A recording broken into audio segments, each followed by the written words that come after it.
Hey, it's Felicia Pride, head honey and honey child, and host of It's Good Over Here. Many of you may know, but I started as an author before transitioning to writing for the screen. And all my life, I wanted to write romance, which I've been able to do in my film and TV career. Shout out to Really Love and Tender and Look Back at It in Bel Air. But I never got a chance to do so as an author until now. I'm so excited to announce the upcoming release of my first romance novella entitled Come Close. It's also Honey Child's first foray into publishing fiction.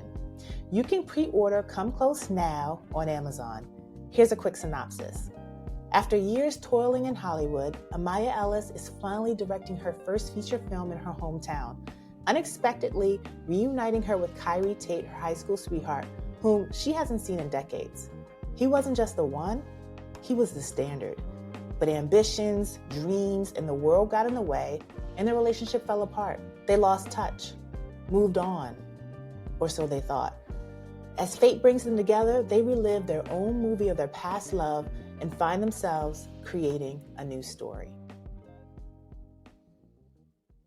I feel like this is my second or third time around this kind of cycle. Now with this, we have a new administration. We're not sure what that means in terms of the kind of art we're able to create. But I don't know why those cycles keep happening. But what I do know is that we always come out of it.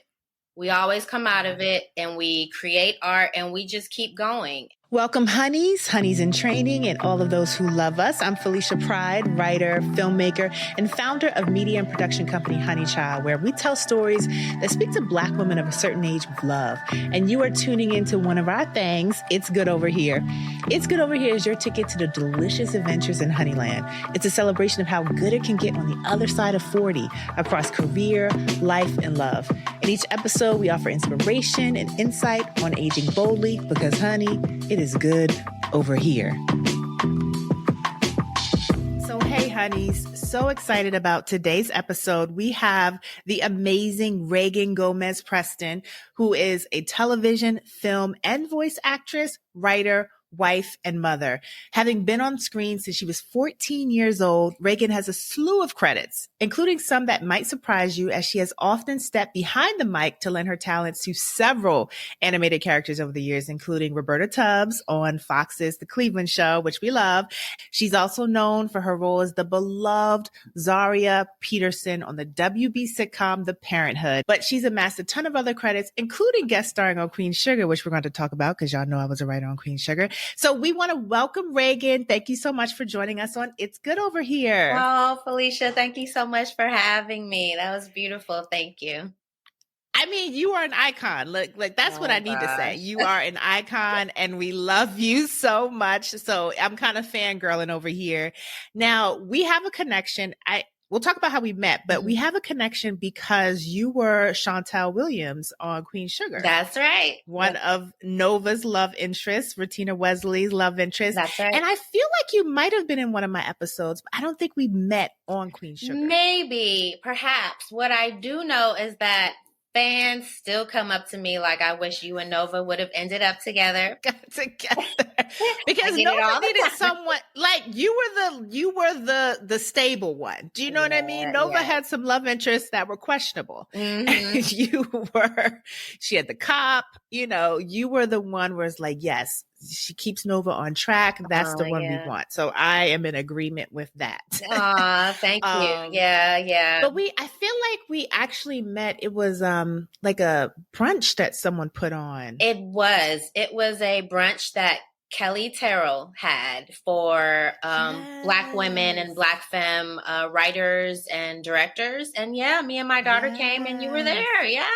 I remember that. You and your daughter, you guys look just alike. Aww. And yes, and it was like just a powerhouse of folks there. It was. There were a lot of people there. Yeah. Amy Aniobi. Mm-hmm. Yeah, it was lovely. Yeah, it was.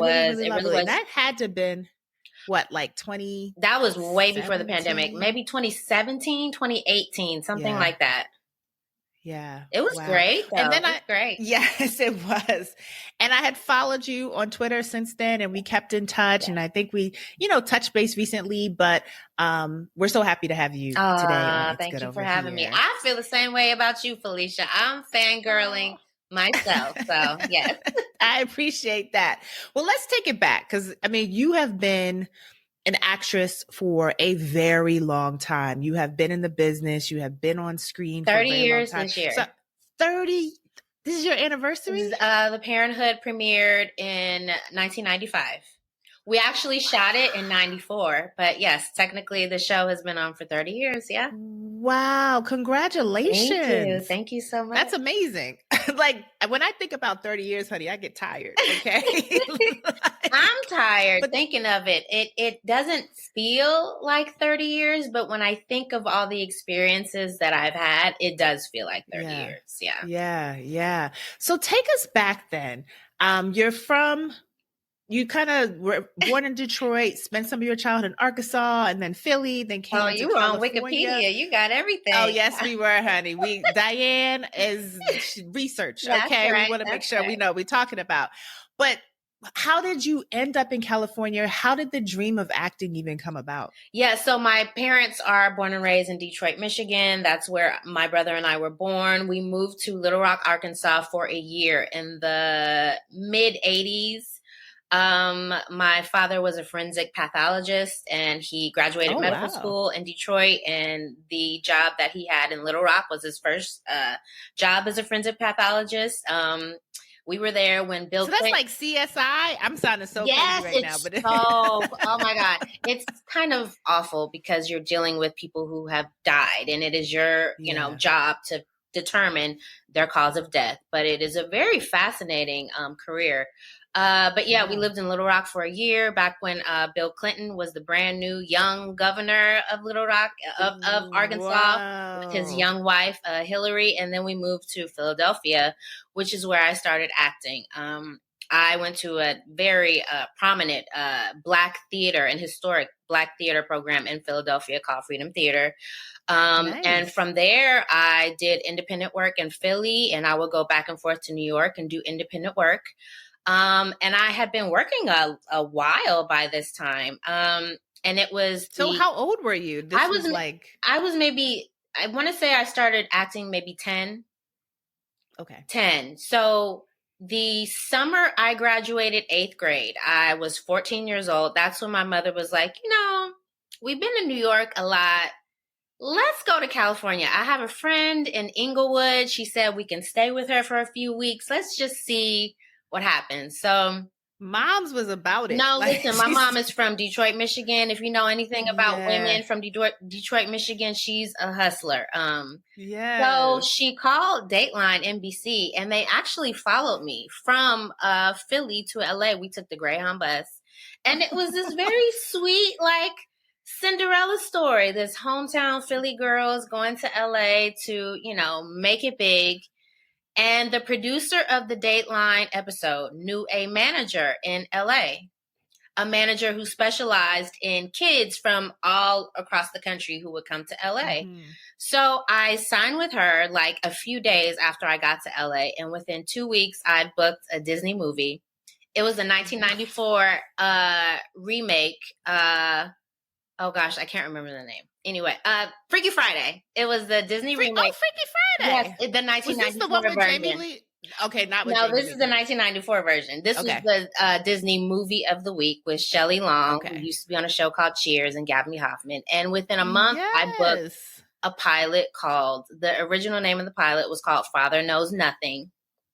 And it was for a brand new network called the WB that hadn't premiered yet. So I booked the pilot and we shot the pilot. And then we had to come back a few months later to start filming the show. And me and my mom and my brother, we moved to Los Angeles because of that. Wait, this story is everything. First of all, mommy calling Dateline is my favorite thing ever. Yes. She said, you know what I'm going to do? I'm going to call Dateline. That's who I'm going to call. I'm going to get them on the line, and I'm going to tell them they need to cover this. That's right. And then for everything to move so quickly. Yeah, and then really did. For you to be part of Black history, right? Because when we think about the WB and we think about the shows that came from the WB and that golden time of television, this is huge. That's huge. Oh yeah. Yeah. Thank you. So that's exactly how it happened. Yeah. So, I mean, I know you were a kid at the time, but what were you thinking or feeling? Was like acting everything? Were you honestly, when I found out that, because we did the pilot and then I went back home to Philly. And when I found out that I would have to come back to Los Angeles and we would have to move here, honestly, I wasn't upset, but I was looking forward to starting 9th grade at the school that I was at in Philadelphia. And I had already been there for 8th grade. And I was so looking for, I was a school kid. I loved school. So I was a little bummed that I was not going to be able to start 9th grade in the school that I wanted to go to. And my dad took me to Denny's. I'll never forget it. He took me to Denny's and he was like, girl, I understand. But however, this is like an incredible opportunity. So after that, I was fine. And I loved it. I'm so thankful and so blessed for that show to be the foundation of who I am as an actress and writer, a creator in Hollywood. It was amazing. And also to have two supportive parents who see the potential, see the talent, see the dream and go after it is amazing, and something that I think I've had two supportive parents that I, don't want to take for granted, because not everyone has that. It's true. Not everybody wants their kids to be an artist. Very, very true. And now, I mean, being a parent myself, I understand that. I know we're jumping a little bit ahead, but I understand it. But my mom, she went to Cass Tech in Detroit. And for those who don't know, it's a very prestigious theater arts high school. Aaliyah went there, and my mom is always pointing to different people who are alums of the high school. So she is an artist in herself, in her own right. So we were really on this journey together.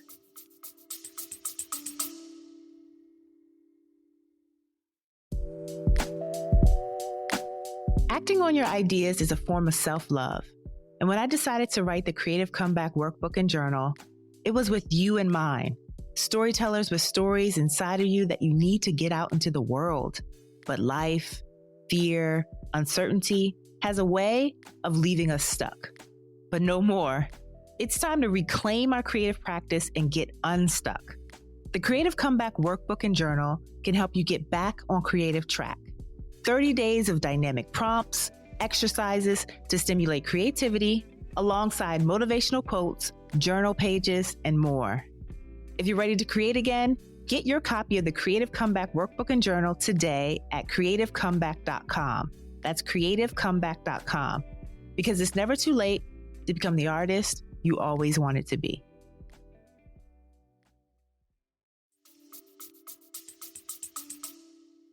I love that.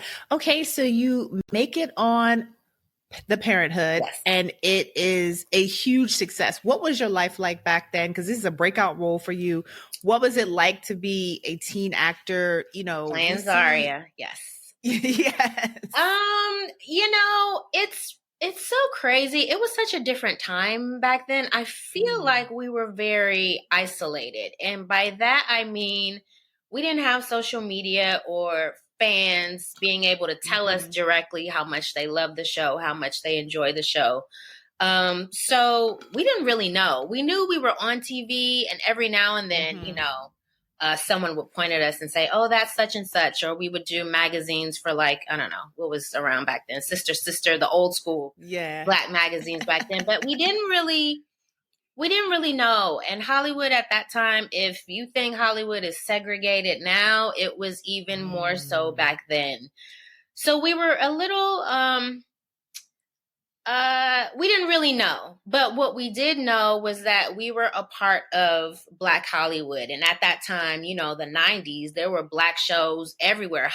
Black Hollywood just in itself was really bubbling and popping. And I include music, also in that. So we knew we were a part of that, and we knew we were very grateful to be a part of that. And before I even got the show, I want to say maybe 1 or 2 years before I came to Los Angeles, my family, we went to the movie theater to see The Five Heartbeats. And we knew that Robert wrote and directed it. and we loved him. And Suzanne Douglas, I had seen her in a movie called Tap.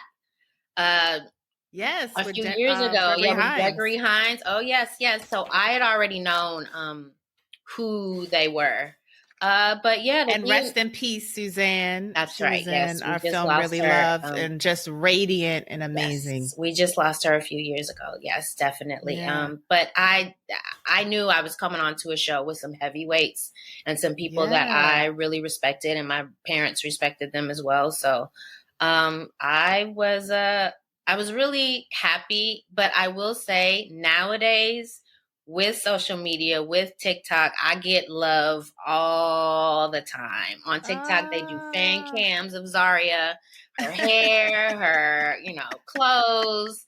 So it was a really cool time to be a teenager, a Black teenager, and a Black teenager on TV. So it was a great time. I love that. It's funny because I just talked to a writer who was coming up in that time, and she said that WB lot was like the club, honey. Yeah. It was like Black excellence everywhere you turned, and at different stages, what show was on different stages. Oh, and it just sounds like quite the time. Really, really was. It was one of those you kind of had to be there to get it. And it's interesting because a lot of the conversations we're having now or within the last few years about Black hairstylists and Black makeup artists and Black writers. I mean, that was like a given back then. All of the shows were Black here, Black there, Black everywhere. It's kind of, if you've been doing something long enough, you start to see the cycles. So I want to talk about that now because I literally had a conversation about this last night, the cycles. Yeah. Why do you think they, why do you think they end? Of course, the idea or some of the thoughts around it is that Black audiences are used to kick off networks, right? That was a very common perception back then also. Yeah. Mm-hmm. Yeah. And then when we kick it off, then the programming changes. Yeah. What are your thoughts on why the cycle doesn't keep going? Because Black audiences continue to show up. What do you think it is about Hollywood that says, we've had enough for these last 15 years. Let's take a break. We'll come see you again in another 15 years. What do you think that's about? I feel like this is my second or third time around this kind of cycle. Now with this, we have a new administration. We're not sure what that means in terms of the kind of art we're able to create, but I don't know why those cycles keep happening. But what I do know is that we always come out of it. We always come out of it and we create art and we just keep going. And I think we always just have to know that they're always going to try to take things away. It just is what it is. But we will always be there and we'll be successful. So, it just is what it is. Amen. I'm just, that's all we can do is keep showing up. That's right. Okay. So then your career takes off and you're in a slew of movies and television shows. I'm curious about what are some of your favorite roles that you have played? Oh, wow. Definitely Zaria. I love playing Chantel too on Queen Sugar. I really like my role on The Chi. I'm recurring on The Chi. Season 7, we just finished. We're about to start season 8. I have a really good character arc on season 7. I love playing Roberta on the Cleveland show. And I loved playing Kiki and Jenny, the pizza twins on Steven Universe. It's a cartoon. If you guys are Steven Universe fans. Yes, I love playing the pizza twins. I've had a lot of great roles. I've had a lot of great roles. And what makes them great for you? Well, Zaria will always be special to me because it's where I got my start. And no matter how old I get or how many characters I do, people will always call me Zaria on the street. Yeah. And I will always answer. But Zaria was my first role. So that character will always be very special to me. And I think for me, being in this business as long as I've been in it, I think the crew matters. The production team matters. And especially at this point in my life, I want to play characters who are interesting. I've played enough of the pretty girlfriend that doesn't really have anything to say. I want to do interesting characters. I love animation. I love doing voiceovers. So, I've had a lot of great characters that are interesting to me, and I'm looking forward to playing some more. I love that because, you've also stepped behind the camera and have been writing and directing. And I wonder if that's connected to wanting to see the characters in the world. Oh, yes. So talk a little bit about your writing and directing. Oh, yes. Actually, I co-wrote an episode of The Parenthood when I was 16. It was an episode. Are you serious? Yes, I did. That's amazing. It's not going to say it on the credits, but I definitely came up with the idea. And I don't know if your audience remembers, there's an episode where I wear kind of a risque dress to a dance and I'm sexually harassed. I came up with the idea for that episode. So my mother's a writer. Wow. I've always had the writer gene in me. And obviously, Robert being the patriarch of the Parenthood, he did everything. Yes. He did everything, and he encouraged us to do everything. So I've been writing for a while. I didn't get serious about it until I was pregnant with my daughter, where I was like, and actually I was pregnant with my daughter 2007, 2008. So it was the original writer's strike back in the day. And we were going into a recession. The housing crisis is about to pop off. Yes. Yeah. So I was like, okay, so I've been an actress now for 10 years, 12 years at that point. I'm like, okay, I need to do something else. So that's when I really started to get serious about it. And I really was able to start when I got on Twitter. When I got on Twitter and began meeting other people and started seeing crowdfunding, and the first independent project that I wrote was a short film called This Time, and I wrote it, starred in it. Matthew Cherry directed it.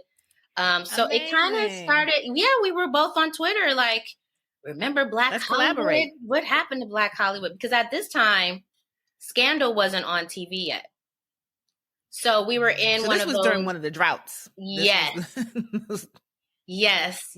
So, I've been writing and directing ever since then, mostly independent things on my own, but I'm very excited about the things that I'm working on. I'm actually working with Kelly Terrell, who did the brunch that we all went to, where I met you. Yes. I feel like not everyone is a writer. I'm talking about actresses now, Black actresses. Not all of us write or direct, but I think it's very important to be able to do multiple things, whether that's produce, whether that's find talent, I just think because we have to be 2 and 3 and 4 times better. We have to have 2 and 3 and 4 jobs.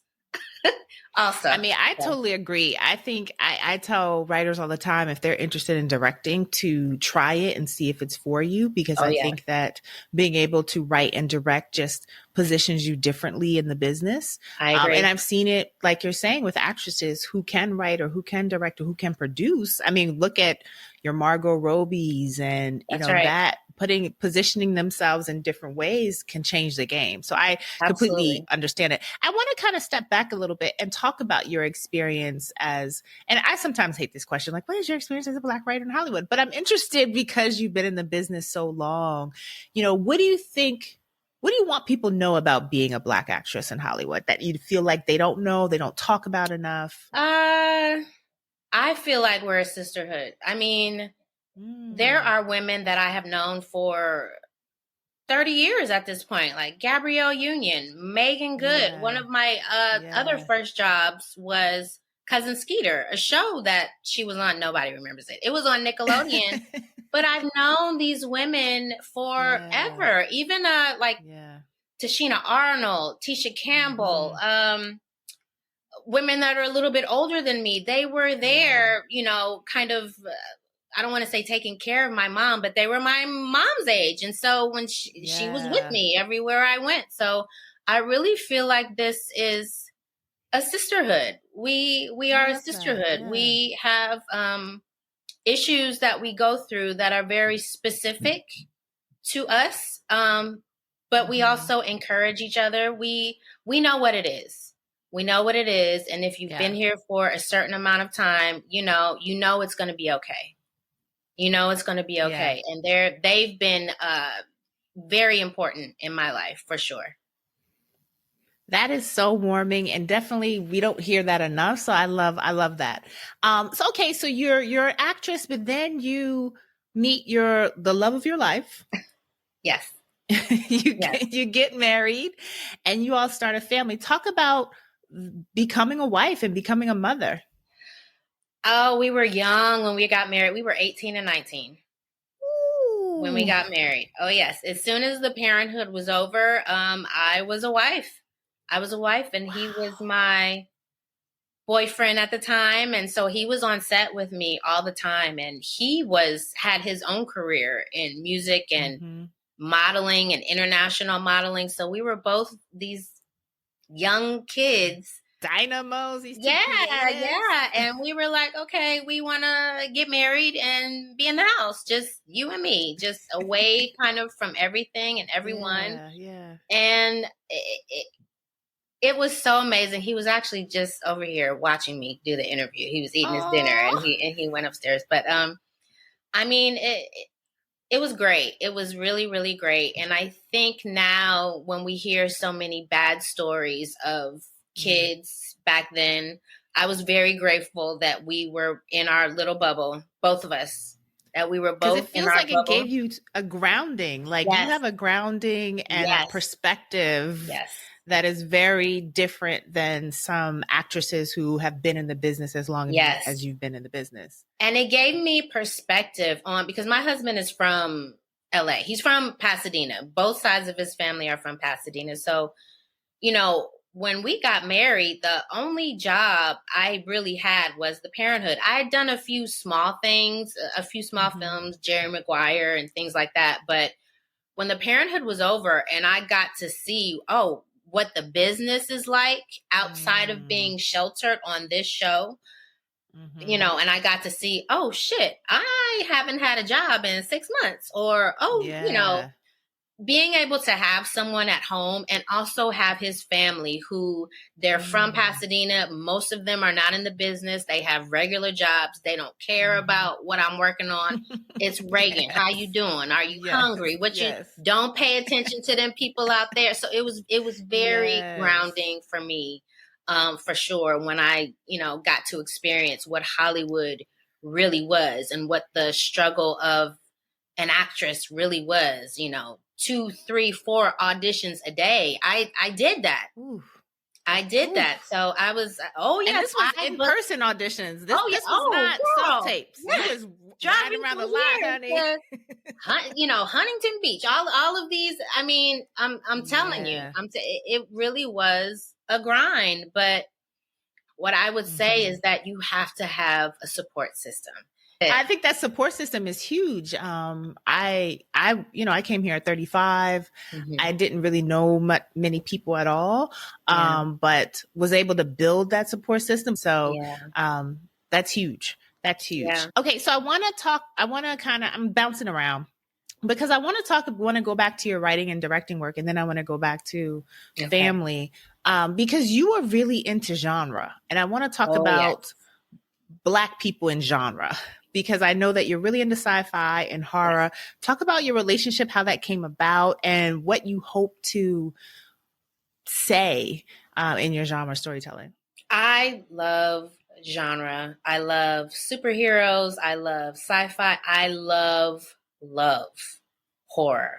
I love horror. Back in the day when Blockbuster was around, every Friday I would go right to the Black section, because they had a Black section. I would go right to the Black section and right to the horror section. And I just feel like genre allows us to tell stories, I think, where we are our own superheroes. Particularly horror. I think horror is like a very feminist genre, like the final girl. That is a real thing. And in a lot of these horror stories, no one is coming to save you.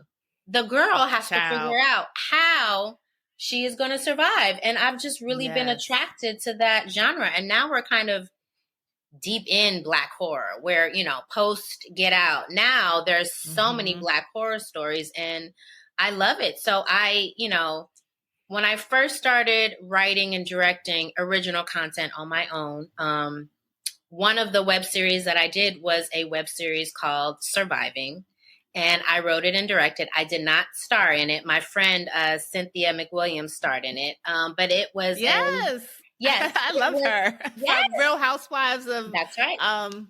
Average Joe. She's on Average Joe. Yes, Average Joe. Absolutely. Yes. And Jackie Long and Phil Morris Jr. Like I was able to call a bunch of my friends to be in this. But Surviving was a zombie apocalypse web series. There are 7 episodes. Y'all can watch it on my YouTube, Reagan Gomez YouTube. We're going to put the link in the show notes so we can watch it. Yes. But it was about 2 Black sisters trying to survive the zombie apocalypse. And we were nominated for a Gotham Award for Best Original Show, short form.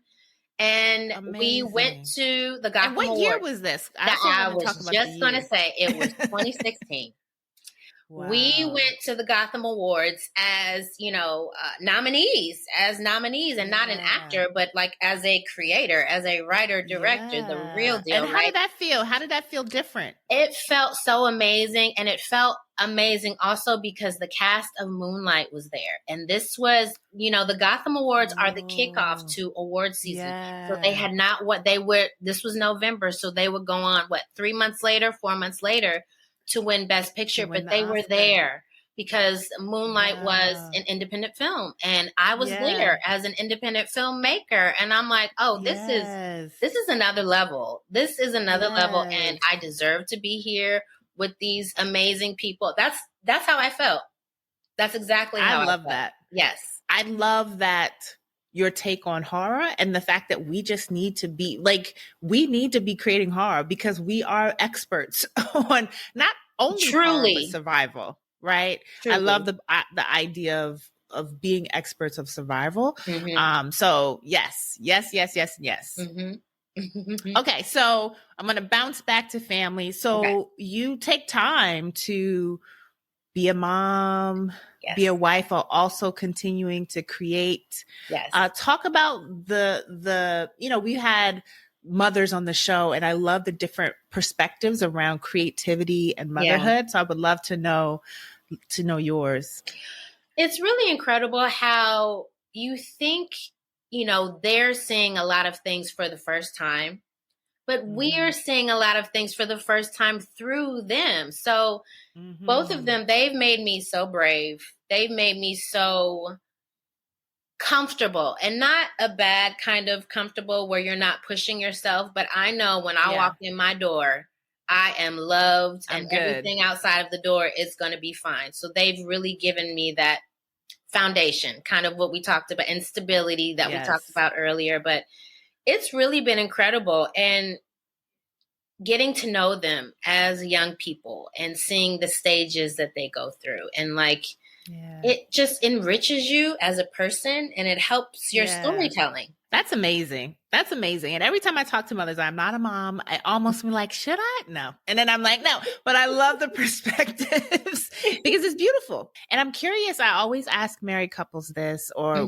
married women, what is successful married women, what is the key to a healthy, long-lasting relationship and marriage? What do you think? So I never really give advice because honestly, I don't know. We fell in love at 15 and 16. When I tell you the first time I met him, he said, I'm going to marry you. You just don't know it yet. I don't know how often that happens. And we really fell in love and got married. And even when I say it, it's like, wow, a fairy tale, but I don't know what the secret is. I think you really have to like each other. You really have to like each other. The love will be there, but people murder people they love all the time. Oh, child. So you have to like each other. And I like him. I think he is just the coolest. the older he gets, and I see grays in his beard, and these milestones that we hit together, like I just fall deeper in love with him. But if you're able to like each other and grow together, that's it. That's it. There you have it. Find somebody at 15 years old. Go back in time is what I'm saying. So you two build a beautiful family, and one is 17 and going to be going off to college. And that means you have more time on your hands for new adventures. What are you looking forward to? What kind of adventures, professional, personal, creative, are you looking forward to? I'm so happy in my space right now. I'm at peace, and I want any work that I do to bring me peace. I do not want to be in a lot of chaos. I do not want to be play characters that I have already played. I am over 40 now, so the characters I play, they have to have something really about them, something that I have not done before. I'm excited to keep acting. Like I said, I'm on The Shy, which kind of came out of nowhere. I'm acting with a lot of younger people, which is good for my ego, Well, that's what Lynn Whitfield, she at the NAACP Award, she was talking about being on The Shy, and she was like, these young folks are keeping her, Actually, that's so funny because we have, I'm not going to give any spoilers, but my character arc and Lynn's character arc, we cross paths. Oh, we 7. Have to tune in. Yes, it hasn't aired yet. But I have tune in for sure. But even being around her, I want to work with accomplished people. I feel like I'm not tired of the business. I'm more excited about the business than I ever have been, even with this new administration. And maybe it's because these cycles. I've been here when it was a desert for Black creators, and then we come back. And I've been here when it's been a desert again, and we come back. So that's I'm confident in us. I'm confident that we have, amazing creators like you, Felicia, and so many other women. And I feel like we take care of each other. We take care of each other. We supported each other. Even this podcast, this makes me feel good, So I'm excited to continue doing what I came out here to do 30 years ago. Yeah, and we are excited to continue watching you, to continue watching your work as a writer, as a director. We are excited about that. And just your staying power and your optimism is infectious. So we appreciate that. This actually takes us to our pleasure principle segment. Okay. 2 of our words at Honey Child are desire and pleasure, and we define them very expansively. Anything that you want and anything that makes you feel good. So how do you practice self-compassion? Oh, that's a good one. I give myself grace. Really? Since the pandemic, I turned 40 in April 2020. In April 2020, I turned 40, and we were all on lockdown. I couldn't do anything for my birthday, but I started therapy that year as well. Amen. And yes. So I think I have grown to really give myself grace. And I talk to myself. I talk to myself a lot. If I'm confused about something or anxious about something, or I don't know what to do, I'll be like, okay, Reagan, what is it that's really going on? And we will have a conversation. And whole conversation. I really like that, to be honest with you. I really like it because you're supposed to be your own best friend, right? No one knows you like you know yourself. So I have really learned to give myself grace and me time. It is a must. It is a necessity, and me time, whether it's getting my nails done or going to the gym. The gym, I have a little mini gym downstairs in the garage. It's my little sanctuary. Nobody bother me while I'm in there. I have my TV. I can do whatever. I have all of the equipment. So a lot of things like that, taking care of myself, facials, all of that, time away, so that I can be present and 100% when I come back home. I love that. Tell us one of your deepest desires at this age. Ooh, deepest desires. You know, I have one kid almost out the door. The 13-year-old, he has a few more years, but I am looking forward to me and my husband just being able to travel and do all of the things that we did when we were 15 and 16. Honestly, I love that. Yes, and I feel like I had my kids not super young. I started in my 20s, but they're always going to be my children, and I will always be their mom. But they're coming of age, and I still feel like I'm a hot tamale. So, and you look like one. You look like one, honey. Okay, thank you. But I desire that. I just want to travel. I want to go to different countries, just me and him. I want to work. For a long time, I did not take roles that filmed out of town. I did Queen Sugar, but I was a recurring. I was not a regular. So I'm looking forward to traveling even for my work. That is up my alley. I love that, which, coincides with one of our other questions. What do you swear by as a honey? Could be beauty, health, rituals, routines. What's one thing you swear by as a honey? Retinol for my face. Oh, yes. I swear by it. Yes. And I love face serums. So like a retinol, I have to have it. I have to have it. Yes. Yes, that is what I swear by. Mm-hmm. And the name of our show is It's Good Over Here. So tell us, what's something that is getting better for you right now? Oh, I don't know what rating this show is, but sex, like sex. Yeah, who else said? Someone else. Oh, Deisha Dyer said sex. Yes. Listen, no one told me. No Amen. one told me. We love it. Yes. No one told me. So that hallelujah. Yes, that is exactly what it is. No one told me, and it's been very freeing, I think, because when we're young women, we think 40, oh my God, like you're an old woman, and it's like, oh no, it's quite the opposite. It's quite the opposite, actually. Yes, it is quite the opposite. We love that for our honeys. Love that for our honeys. And then last question in this section, what would you tell 15-year-old Reagan? I would tell 15-year-old Reagan that it's going to be okay. It's going to be okay. I know you may be nervous and unsure about a lot of things in your life, but it is going to be okay. I could say save your money, but I'm happy with how I spent my money as a teenager, and in my early 20s. Save your money, sure, but also it's going to be okay. And you're amazing at 15. You will be amazing at 25, and you will be amazing at 44 also. And further beyond. Yes. I love that. Well, this has been such delight. That is the word. You are a delight. This has been a delight talking with you. You have given me hope and optimism, because I have been feeling tired about the business in many ways, but your hope and your optimism. Why have you been feeling optimism? Tired? Why?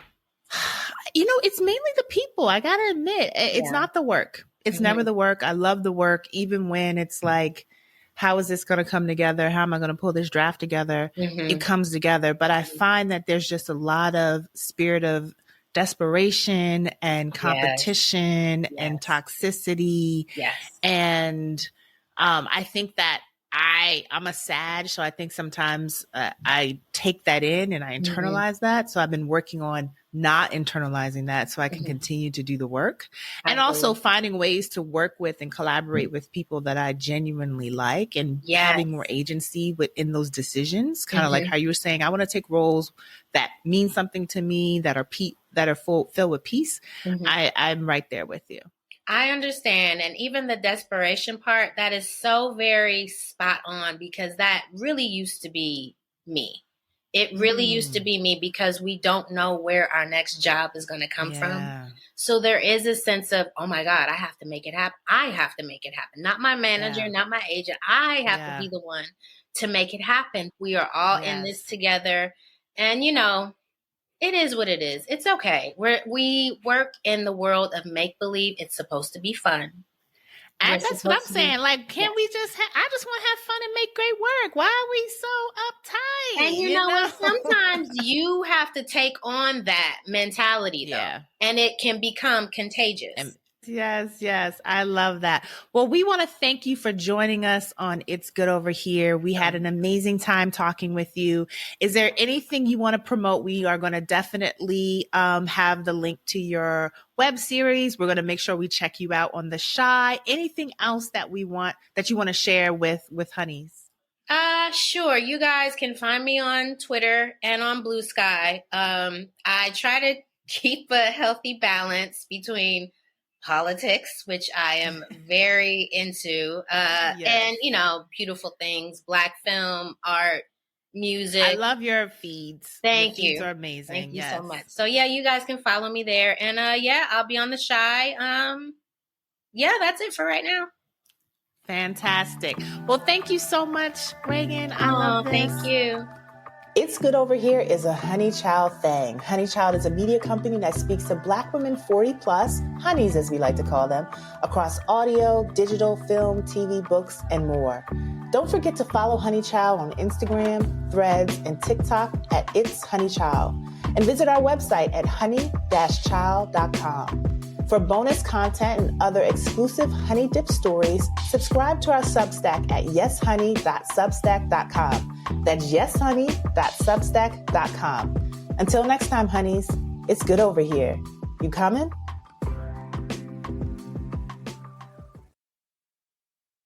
Hey, honeys, have you signed up for our newsletter? A Taste of Honey delivers right to your inbox bi-weekly and is full of honey news, conversation, and shenanigans. Sign up now at honey-child.com. That's honey-child.com.